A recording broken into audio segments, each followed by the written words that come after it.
Hi everyone, and thank you so much for watching this video on my presentation. My name is Molly Usher, and I'm excited to share with you this fascinating article titled Industrialized Human Gut Microbiota Increases CD8 T cells and Mucus Thickness in Humanized Mouse Gut.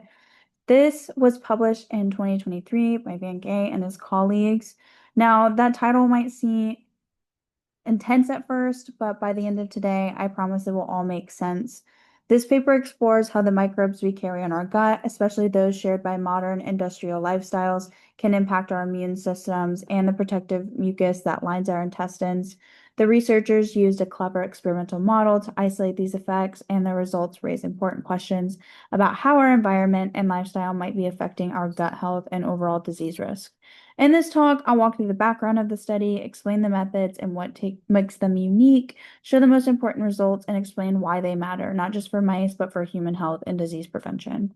I'm also going to bring in a few supporting studies to show how this research fits into the broader conversation about our gut health.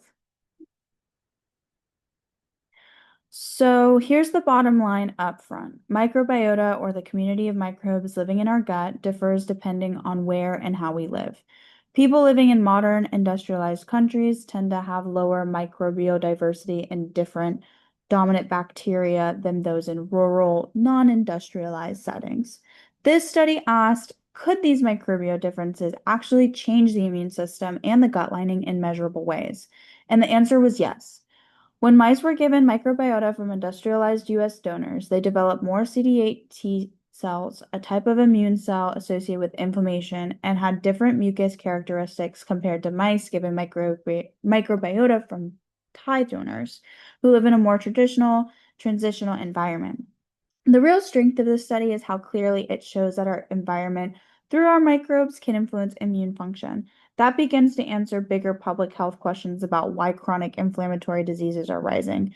This builds on work by Lynch and Peterson in 2016, who emphasized that the human microbiome is deeply intertwined with our immune system. They showed that disruptions in our microbial communities due to antibiotics, poor diets, and modern hygiene can increase susceptibility to inflammatory and autoimmune diseases.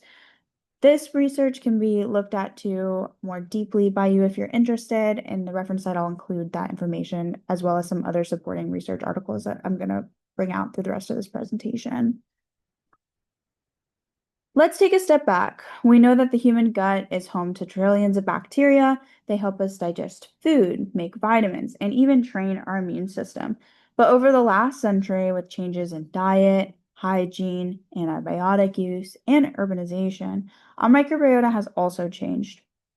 Research has shown that people living in industrialized countries have less microbial diversity, meaning fewer types of bacteria.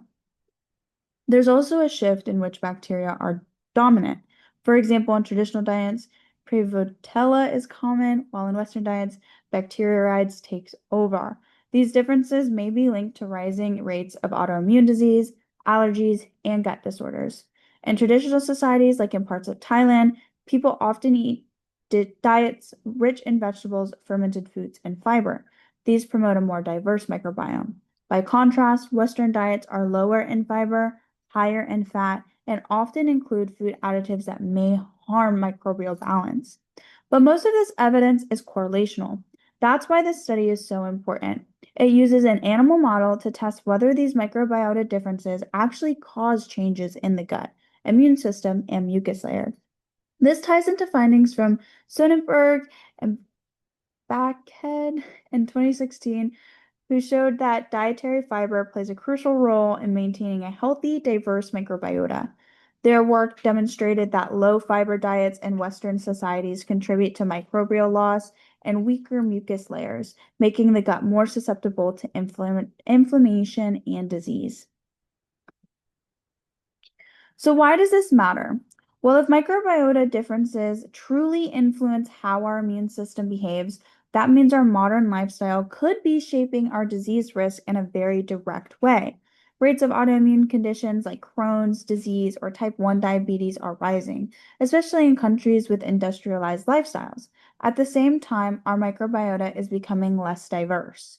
The idea is that maybe our immune systems aren't getting the right early life exposures or that we're feeding the wrong microbes with highly processed diets. Studies like those by Brooks and Garrett, published in 2016, help connect these dots. They show that gut microbes produce key metabolites that influence inflammation, immune tolerance, and even metabolic health. These metabolites act like chemical signals that help balance the immune system. My microbial diversity is lost, so is this balance. This study fills the gap by asking if you take microbiota from people in different environments and give it to mice with no microbes of their own, do these mice develop different immune features? And does diet change those effects? So here's the study's main goal: to test whether human microbiota from industrialized versus traditional donors changes gut immunity and barrier function in mice. In simple terms, they wanted to know if microbes from the US versus Thailand could reprogram the gut's immune environment. They focused on immune cells inside the gut lining and on mucus thickness, both of which are critical for gut defense and overall health. Now let's get into how the study was done. They used germ-free mice, which are mice raised in completely sterile conditions with no gut microbes of their own. These mice received fecal microbiota transplants from either US or Thai donors. Then they were put on different diets. There was the high fiber diet to mimic a plant-rich traditional diet, a low fiber diet to mimic a Western style diet. This created four groups: Thailand donor and high fiber, Thailand donor and low fiber, US donor and high fiber, and subsequently the US donor with low fiber.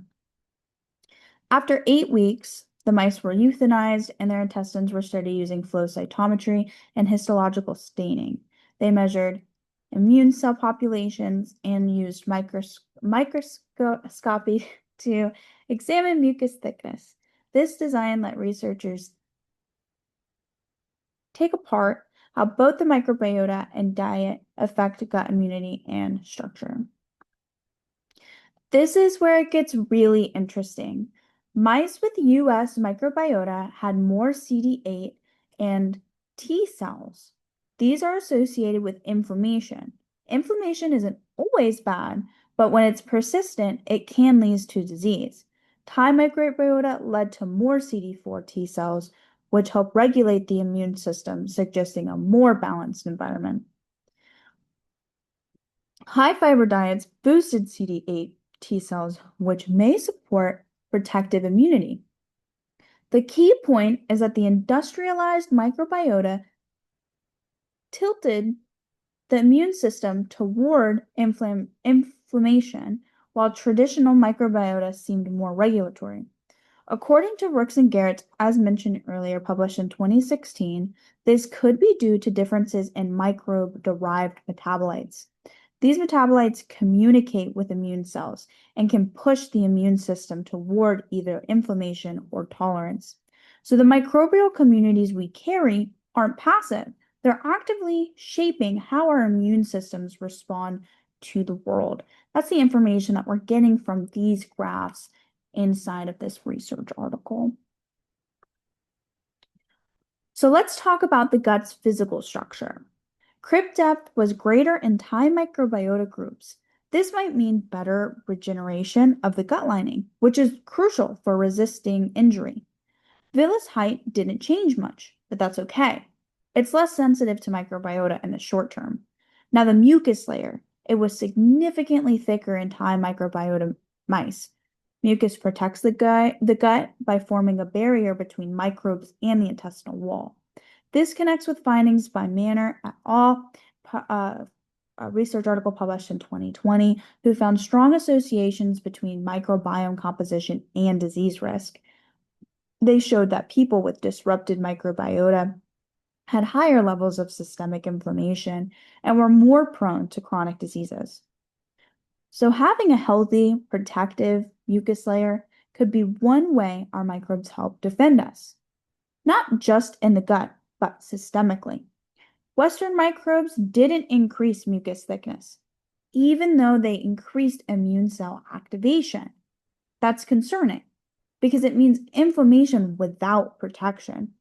These results underscore that a healthy gut is not just about bacteria or immune cells. It's also about structure and function working together. And that's what we're getting here with our figures in A, B, and C from our published study here. So here's a twist in the study. Some mice in the Thai high fiber group got infected during the experiment. This is what really kind of drew me to this article, was this twist in the research. It was almost like a plot twist in a story. And their microbiota in this high fiber group that got infected during the experiment, their microbiota changed dramatically. There was a bloom of harmful bacteria like Enterobacteriaceae and Colostrium. I know I kind of brutally messed those up, so please bear with me. All T cell types surged, showing a broad immune response, and the mucus layer thickened dramatically, but as a reaction, not a healthy feature. This part of the study reminds us that infections can override microbiota effects. It also shows how immune and barrier responses can shift quickly based on challenges. This echoes Sonnenberg and Beckhead, the article that I had mentioned previously that was published in 2016, who warned that stressors like infections, antibiotics, or dietary shift can destabilize microbial immune balance. The infected mice demonstrate just how quickly that balance can be lost. So, to interpret these results, industrialized microbiota promoted more inflammatory immune cells without increasing mucus protection. Traditional microbiota promoted more balanced immune profiles and thicker mucus. Fiber helped in both cases, but especially with the traditional microbes. The infection data show how easily the system can be thrown off. These findings support a model where the gut microbiota, shaped by diet and environment, helps program our immune system. As Lynch and Peterson, again, a study I mentioned previously, published in 2016, wrote, the microbe isn't just a passive passenger, it's an immune training ground. So, this research helps explain the link between Western lifestyle and the rise of chronic diseases and points to microbiota as a potential target for prevention. To sum it up, mice with industrialized microbiota had more inflammatory immune cells. Diet changed the effects, with the fiber boosting the protective immune features. Gut structure and mucus were affected by microbiota origin. The infection erased the original differences, showing how reactive the system is. This study shows that gut microbes matter, not just for digestion, but for immunity, inflammation, and disease risk. It also highlights the need to protect and nurture our microbiota through diet, lifestyle, and careful use of medications. I find it really interesting looking at this study and applying it to some things that I've done in my research, and just other aspects of the body as a whole, given that it does deal with your immunity and your inflammation, which is kind of the basis of how well your body reacts to different things, especially whenever you're looking at the human microbe in the medical field as a whole. So I find it very interesting, especially because this study can have so much more application. There's the idea of gut-brain health. There's the idea of those chronic inflammatory diseases, such as, neurodegenerative diseases that deal with these inflammation. And it's just really interesting to see how it all kind of is based in your gut microbe, or it can be kind of taken back by that. And I also think it's really great that a lot more research is being done, given these things. So let's wrap up by exploring some key discussion questions that arose from the findings. Number one being, is immune activation from industrialized microbiota always harmful? First, we need to ask, when we see immune activation triggered by industrialized microbiota, is that always a bad thing? While the study showed increased CD8 T cells and mucin thickness, which suggests inflammation, context matters. Some level of immune activation is part of a healthy defense system. The issue arises when this activation becomes chronic or misdirected, like in autoimmune conditions or inflammatory bowel diseases. So the takeaway is immune activation isn't inherently harmful, but it depends on the magnitude and persistence. So number two, how could diet modify this effect? Next, let's think about diet. Diet is one of the strongest modulators of the microbiome. High fiber diets, for example, promote the growth of beneficial bacteria that produce short chain fatty acids like butyrate, which have anti inflammatory effects. On the other hand, processed, low fiber, high fat diets, more common in industrialized society, encourage microbial communities that can promote inflammation. So, dietary interventions could potentially buffer or even reverse the inflammatory trends we saw in this study. So, number three, this leads to number three, are other immune cells affected? CD8 T cells were the focus in this study, but they're just one part of a much larger immune network. It could be important to examine how CD4 T cells, macrophages, dendritic cells, and even innate lymphoid cells respond to industrialized microbiota.